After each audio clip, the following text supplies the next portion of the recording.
이야기는 왕과 왕비에 대한 이야기입니다. 조선 11대 왕인 중종과 왕비 신씨는 강제로 이혼을 당했던 것입니다. 왕이지만 꼼짝없이 이혼당해야만 했습니다. 중종과 억지로 이혼한 여성은 신씨입니다. 신씨의 아버지인 신수군은 폐위된 연산군의 매부가 됩니다. 연산군을 몰아내고 중종을 옹립한 중종 반정의 주역들은 그 사전에 당시 그 좌의정이던 신수군에게 동참을 요구를 합니다. 하지만 신수군은 제안을 거절합니다. 이 때문에 반정 주역들은 거사 직후에 중종과 왕비가 된 신씨의 이혼을 요구를 했던 것입니다. 연산군을 지지한 사람의 딸을 왕비로 모실 수 없다는 것이었습니다.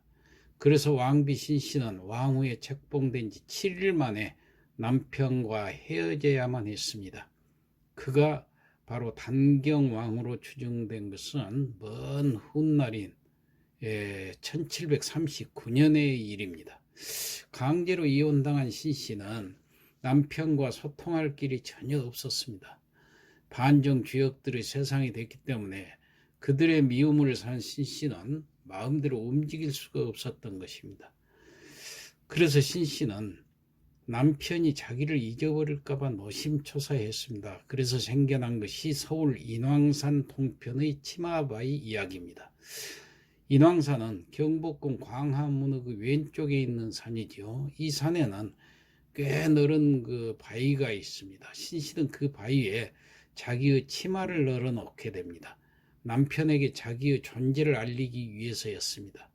이런 사연 때문에 이 바위는 치마바위라 불리게 됐습니다. 이 바위의 존재는 서유영이 편찬한 민담집인 금계필담에서도 확인할 수가 있습니다.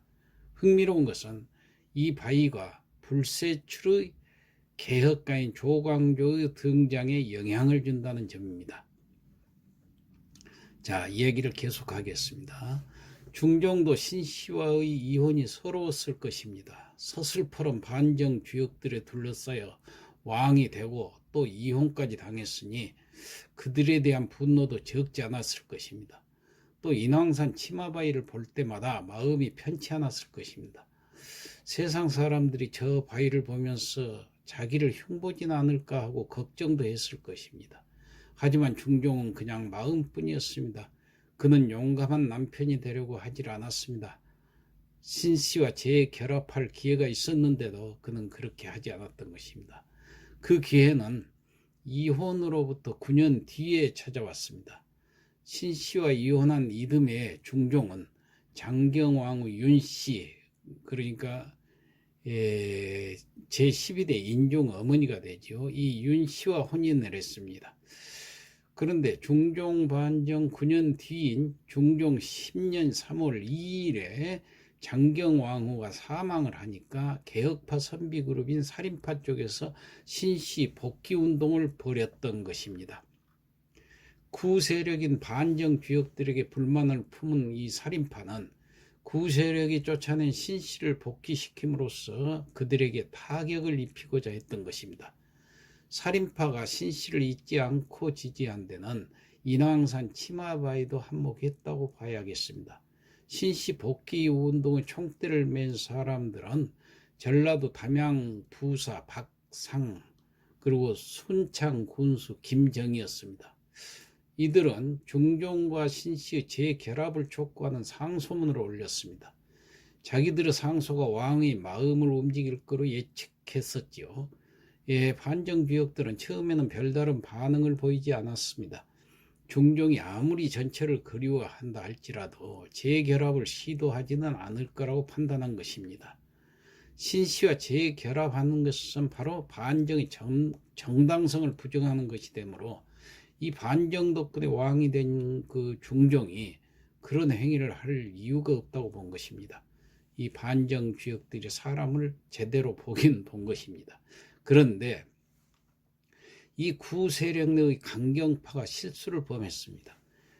대사관이었던 지금 같으면 감사원장이죠. 이행과 대사헌 대사원은 지금 같은 검찰총장입니다. 이 권민수가 문제의 장본인이었습니다. 박상과 김정을 그대로 둬도 되는데 이들은 두 사람을 탄핵하고 유배지로 보내는 과잉 조치를 취했던 것입니다. 이 조치가 내려진 것은 중종 10년에 있었습니다.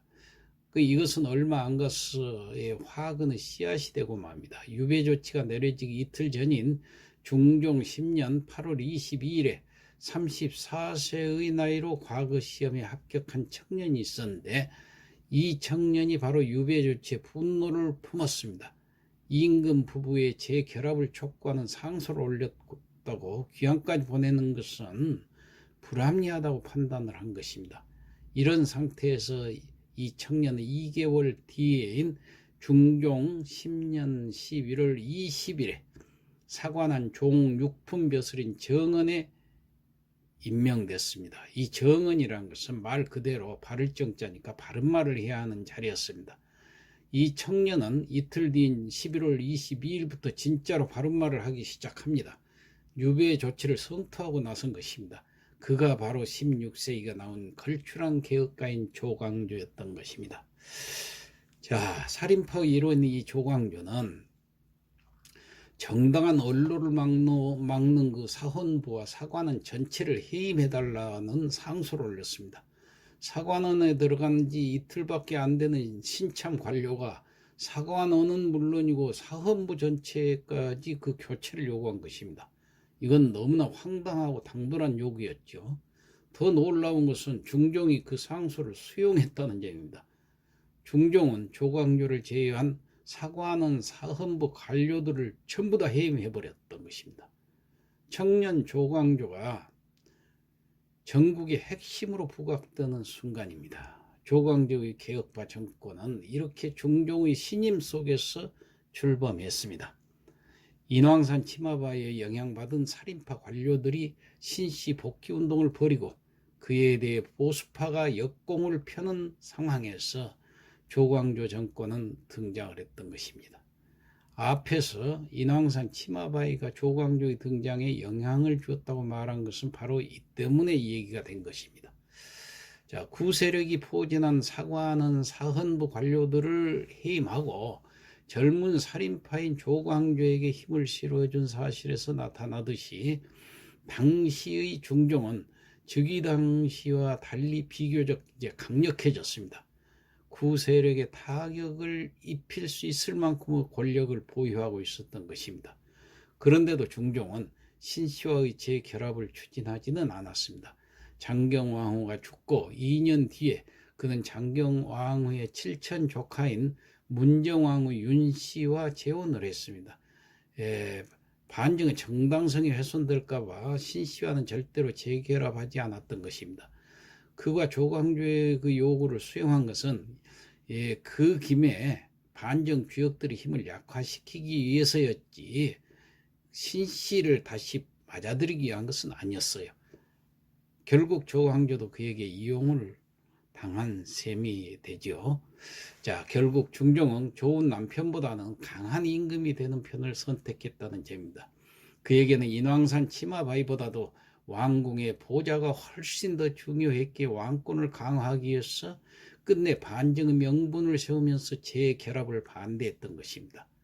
후에는 왕권에 위협이 될까봐 자기가 실컷 이용했던 살인파 조광조도 훈구파의 건의에 못 이긴 척하고 죽이게 됩니다. 물론 한때 금술 좋은 부부였지만 사랑보다도 왕자의 안위를 택했던 중종, 인간의 마음이란 참으로 헤아리기 어렵다는 것을 이 이야기를 통해서 깨닫게 됩니다. 자, 이야기를 마치겠습니다.